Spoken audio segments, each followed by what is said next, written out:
ने महात्मा गांधी की निर्मम हत्या के बाद दंगा, आतंक और अराजकता फैलाने के लिए बैन किया था, अगर उसी संघ का प्रमुख हमारे स्वतंत्रता संग्राम को, हमारी आजादी की जंग को, हमारी स्वतंत्रता और हमारे संविधान को ही नकारे, तो क्या आपको जरा सा भी आश्चर्य होता है? मुझे तो नहीं होता।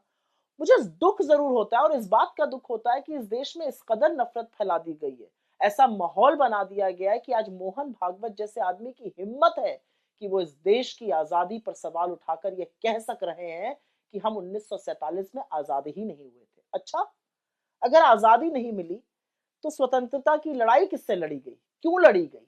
रानी झांसी से लेकर भगत सिंह, राजगुरु, सुखदेव, अशफाकुल्ला खान जैसे लोगों ने अपने प्राणों की आहुति किसकी आजादी के लिए दी? लाला लाजपत राय ने कहां की आजादी के लिए लाठियां खाई? पंडित नेहरू ने अपनी जवानी के 10 साल जेलों में कहां की आजादी के लिए बिता दिए? किस आजाद देश की नींव रखी थी उन्होंने? सरदार पटेल देश में आए वापस वकालत छोड़कर किसके स्वतंत्रता संग्राम में शामिल होने, और किस आजाद देश में तमाम रियासतों और रजवाड़ों को उन्होंने जोड़ डाला था? बाबा साहब ने किस आजाद देश के लिए संविधान बनाकर सबको बराबरी का दर्जा दिया, और तो और महात्मा गांधी ने सत्य और अहिंसा के बल पर किसको उखाड़ फेंका था, किसको आजादी दिलाई थी? लाखों करोड़ों भारतीयों ने ब्रिटिश हुकूमत को किस देश से खदेड़ दिया था? हमारी आजादी, आजादी का आंदोलन, संविधान के ऊपर जो सवाल उठाए हैं मोहन भागवत ने, वो वस्तुतः देशद्रोह है।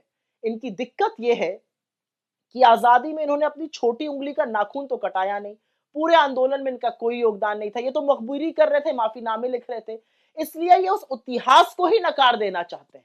असल में तो इन लोगों को इस देश की आजादी से, स्वतंत्रता संग्राम से, संविधान से नफरत है। जिन्होंने संविधान की प्रतियां जलाई हो, जिन्होंने बाबा साहब के पुतले फूके हों, जिन्होंने 53 साल तक तिरंगे का बहिष्कार किया, वो ना आजादी को समझ सकते हैं, ना देश के संविधान को समझ सकते हैं। असल में इनके अंदर एक कुंठा है, और कुंठा यह है कि इनके पास एक भी ऐसा आदर्श नहीं है जिसका इस पूरे देश में सम्मान हो। इनके आदर्श तो अंग्रेजों की मुखबिरी करते थे, माफीनामे लिखते थे, अंग्रेजों का साथ देते थे, बताते थे कि कैसे 1942 का भारत छोड़ो आंदोलन, उसका कैसे दमन किया जाए। इनको आजादी से इसलिए भी दिक्कत है कि आजादी के बाद देश में संविधान बना, और संविधान ने उन सब लोगों को बराबरी का दर्जा दिया जिनका ये सदियों से शोषण करते आए थे। इनको अपच है कि कैसे दलित, पिछड़े, आदिवासी समुदाय के लोग इनके बगल में बराबरी से बैठने लगे, और अब वो इनका दमन सहने को तैयार नहीं है। वो तो संविधान में दिए हक को लेकर आगे बढ़ रहे हैं, और इसीलिए ये आरएसएस वाले आजादी, आजादी के महानायकों, कांग्रेस के योद्धाओं और आजादी से उपजे संविधान का विरोध करते हैं। और जब ये फंसे तो ये स्टेट शब्द के पीछे छिपने लगे।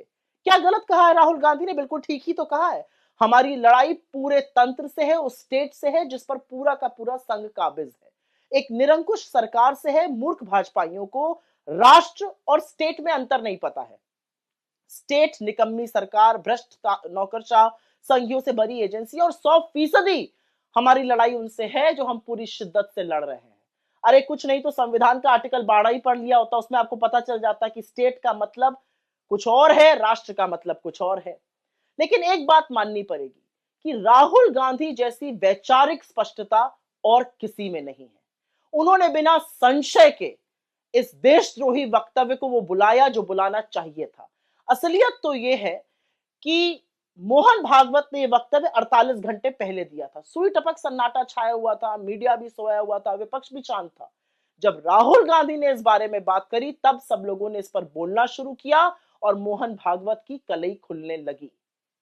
आज इस देश को जरूरत है एक ऐसे नेता की जो बेबाकी से, बिना संशय के विचारधारा की लड़ाई लड़ सके, जो गलत को गलत कहने का मादा रखता हो, और वो राहुल गांधी है, जिनकी रगों में बलिदानियों का खून दौड़ रहा है, जिनके पूर्वजों, पुरखों, अपनों का खून इस देश के तिरंगे में शामिल है। और राहुल गांधी ने जो आरएसएस को लेकर और आरएसएस प्रमुख के उस घटिया बयान को लेकर कहा है वो 100% सच है।